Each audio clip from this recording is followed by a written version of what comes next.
Okay, let's call this meeting to order. It is Thursday, March 28th, 2013. We'll begin with the Pledge of Allegiance. Pledge allegiance to the flag of the United States of America and to the republic for which it stands, one nation, under God, indivisible, with liberty and justice for all. All right, I'm going to remember the roll call today. You tried to skip that in Fostoria. Commissioner Wagner. I'm here. Commissioner Stacy. Here. Commissioner Zoller is absent. All right, we will sign the journal, and do we have a motion to approve the minutes from Tuesday evening? So moved. All right, thank you. I'll second that. And any discussion on the minutes? No. Commissioner Zoller, Commissioner Stacy. Yes. Commissioner Wagner. Yes. Okay, old business? Old business. We discussed some funds for Mary Ward, and it's probably been a couple weeks ago. She had sent up a request asking that $884.29 be put into her contract service line. It's the unclaimed money, and I think the board had said, okay, I'd get the resolution ready for next board session. In the meantime, our auditor had seen, whether it be in our minutes or index, that we discussed this.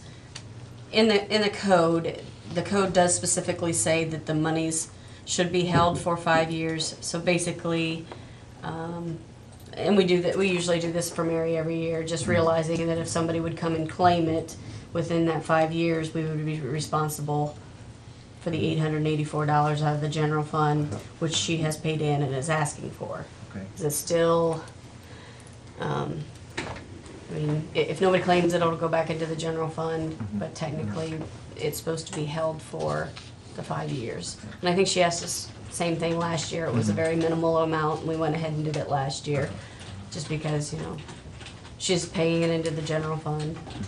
It's $884.29. It's okay with me. Yeah, I don't have a problem with it because it's, I mean, I understand the accountability to it if somebody comes back for Yeah. it, but Yeah, it's a minimal amount, and so yeah. then we'll just do a sub-app to put the $884.29 into her contract services line.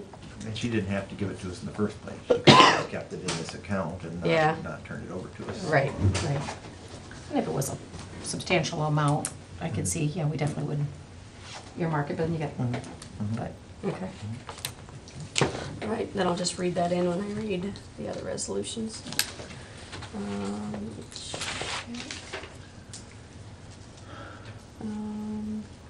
And Fred's not here, but I've got 2 quotes for the phone system at the RTA. We've been having issues with it for a long time, and Fred had talked to one of the elected officials that's about the system, so he had asked me to get quotes. I do have 2 quotes, and I did just talk to the third one yesterday, and he's gonna get it to me by next week, so. Okay. And that was kind of Fred's request, but I wanted to remember to note that, so. Will that be soon enough to get the deal on one of them has a special by a certain date? Yeah, because we have to have it ordered by like the 18th. Okay, so there's still time if we Yes, wait till yes. Tuesday. then- And I can always call him back and say, hey, I need it by the 2nd, and he Okay. can. Because I told him not to spend a lot of time on it. We just kind of want your recommendation and then a cost. Because he was like, well, what if we're not apples to apples quotes? And I said, well, this is just a generic quote. Uh-huh. You know, the best bang for our buck. You know, we want a good system comparable to what we got. Just the new version. Don't give me anything fancy. So that's what they're gonna do. And then we can do the meetings like Fred had asked. That way I can Right. go to departments to say, okay, this is the basic. This will get you what you have. Is there anything yeah. that is that enough? You need anything? And that way the company can then spend a little bit more time. But I didn't want them spending a lot of time on it, Okay. going into too much detail without kind of a pre-authorization from the board. So. Sure. Okay. Yeah. Okay, so we'll hear again from you Tuesday on that. Tuesday. Yeah. Yep. I think that's it. I think that's all I had. Nicole, do you have any other? Commissioner Stacy. I guess just to emphasize, because there's been a couple questions with the job fair, is that we're targeting that May 13th, and any businesses interested can reach out to any of the entities involved, SIDEC, the chamber, our office here, But they are reaching out to any and all businesses across the county to be part of it, and it doesn't matter by industry type or anything, all businesses are open to be part of that. And the deadline to get a business registered is about April 15th, about a month before, so we can, make sure we've got enough space and tables and all the things lined up for it, and it is for the job seeker. And the student component is being figured out, and I'm heading up that part. But I had people ask that, is this for students, is it for, I said, it's for someone looking for a job. Yeah. So we're gonna showcase with our businesses, jobs, positions they have and or will have. And they want to indicate to, share what qualifications are required, so we can make that match and even lower that unemployment number further. Yeah. So it is for the job seeker, and like I said, the student component will be a separate component to be determined exactly what that looks like. We're gonna be working on that, and we'll have more as we know more on that part of it, so. Good. And it's at Tiffin University, an afternoon, roughly right now, we're saying 12 to 6, but again, we'll be fine tuning all those details. Great. Thank you for your work on that. Yep. Anything else, Earl? Nope, that's all I have. Okay. I just mentioned for the people here, I talked about it Tuesday night, and Zach did a good job covering it, but if you didn't read it in the newspaper, I attended the Health Insurance Advisory Committee. What day was that? It was Tuesday of this week? And Tuesday. Ron Burns informed us that the new health care reform is the county's gonna have to pay $63 per person on our policy. As a reinsurance fee, they call it. So if I'm married, got 3 kids, that's 5 times 63 they'll pay for me. So that's a tax plus a 2.5% premium tax times whatever our premium is. So the Affordable Health Care Act was not as affordable as it was deemed to be. So that's just my little speech there. Okay, we'll move on to new business. New business. Okay, I go ahead and do the SUP app. I have a SUP app for permanent appropriations for the general fund. This is, again, at the request of Mary Ward, to put $884.29 into her contract services line. I have a resolution revising Journal 89, page 66, from 2/14/2013, authorizing Seneca County to participate in the FY13 Community Housing Improvement Program, and authorizing the President of the Board to sign all documents related to this project. I'm gonna have to ask Nikki. Is amending, revising the resolution, what's it? I'm actually, Okay, Jill, you wanna I speak probably first? might have questions. She's in the back. Thank you, Jill. Yeah. Well, that, and I wasn't sure if you would actually have to rescind or what your process is regarding that type of change to a resolution. Okay. I thought I had seen some previous, in the history, I guess, of some other resolutions that had revisions to the original, so that's why I submitted as a revision. That's fine. So there just are didn't know what the basically revision was. 3 things that I'm revising in this resolution. The very first, it's actually the second whereas, where it says the state of Ohio, the original resolution, I believe, I didn't bring a copy with me, said Department of Development, but they Okay. changed the name Oh. to be Development Services Agency, and we didn't catch that. We just copied it and sent it from the previous 2 years ago. So that was an error on our part. I apologize for that. So That's okay. we're changing that all throughout the document. You'll see everywhere that would reference that agency now says the correct name. The second place is further down. It's a single line that says, whereas financial assistance being applied for through this CHIP application will be for $400,000. We didn't have the amount stipulated before. It's never been in the past, but since we're revising the resolution, we added that Okay. to be, because we know we're gonna apply for the maximum amount we can ask for the county, and that's the $400,000. Okay. And then the next whereas right below that one is an addition as well. And it says, whereas the county commits funds as leverage to the CHIP application as follows: $40,000 in home program income to complete 1 additional private owner rehab, $22,000 in CDBG program income to complete at least 2 additional home repairs. And the reason for that is because the county needs to commit funds as leverage to the application. And you have the reports for Commissioner Wagner to sign today. I think they're Yeah. right over there.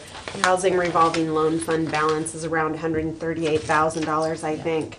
And some of that money will, is what we're committing out of that fund because it's getting kind of high and we need to commit some of that money back to be able to use it. So that's why I worked with WSOS and we tried to determine the best way to leverage those funds, and that is what we determined to be the best.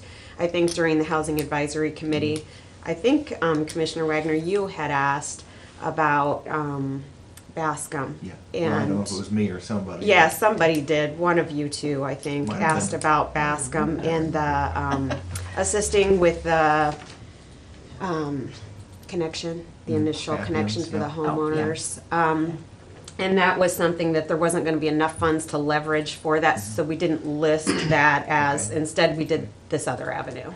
So, just wanted to explain that. Those are the only changes that we made to that resolution, so that's why we revised it. So the only money we're committing is this revolving Is loan that, fund. Yes, great. it's the housing revolving loan fund, Okay. not from the economic development revolving loan fund, which is Okay. where you loan the money to the businesses. Correct, yeah. So, When Okay. someone gets a loan from CHIP to do rehab, then it goes back into this fund when they pay us back. Right, Yeah. and that's considered program income, Okay. so.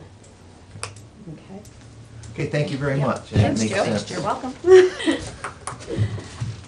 Okay, and I have a resolution approving the recommendation of the Tax Incentive Review Council's findings regarding enterprise zone and community reinvestment area tax abatements for companies located in Seneca County.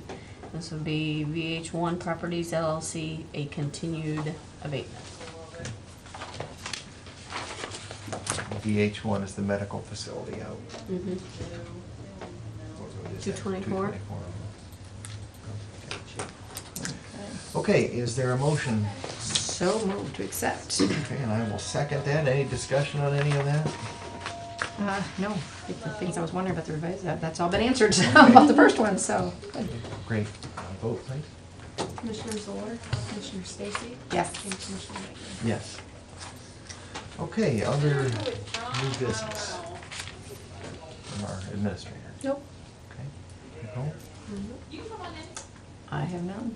I don't either. Jill, you have anything else for us? No, I don't. Okay. Do you wanna, that question that came up at Fostoria, they were kind of, trying to get the difference between Fostoria's, CDBG money and, they were kinda talking about that the other day. I didn't know if Yeah. you wanted to ask Jill while she was here. I guess, yeah, do you, when we were in Fostoria the other day, we talked about the block grant monies a little bit. And I recall you telling us that Fostoria's block grant money would be in with ours. The mayor seemed to think a little differently, that it wouldn't all be included. Maybe it's just a portion of it? Theirs included with ours?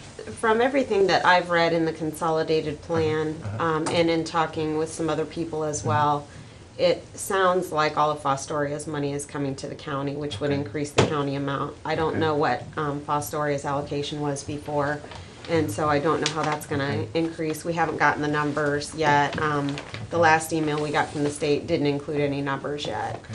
But I know April 11th is when they're having the training for Okay. it in Columbus, and I'll be going to it, so I'll have more information. Okay. And typically, right before that training, at least last year, I think, they gave us the dollar figure right before the training. Okay. So it could come out next week, I'm not sure, Okay. but That's what I that's thought you what had I said.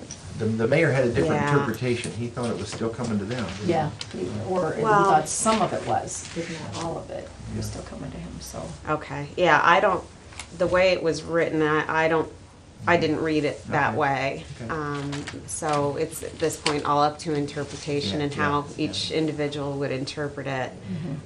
But I'll know more a little bit later. As soon as I do, We'll deal with it. I'll If it comes present to us, that. we'll yes, distribute it to them accordingly. If they yep. do it, they get it, then they get it. And I spoke to Dan Thornton yesterday, and provided the county's application that we send out for all the entities, for Okay. townships and villages, and Okay. anybody that has an interest in applying for the county's block grant. I did forward that to Fostoria yesterday, so Great. that they have that also. Great, great. So. Well, thank you. You're welcome. Thanks. Okay, any other public comment? All right, well, we have a bid opening scheduled at 10:30, so we'll just maybe recess until 10:30 and save a little recording time.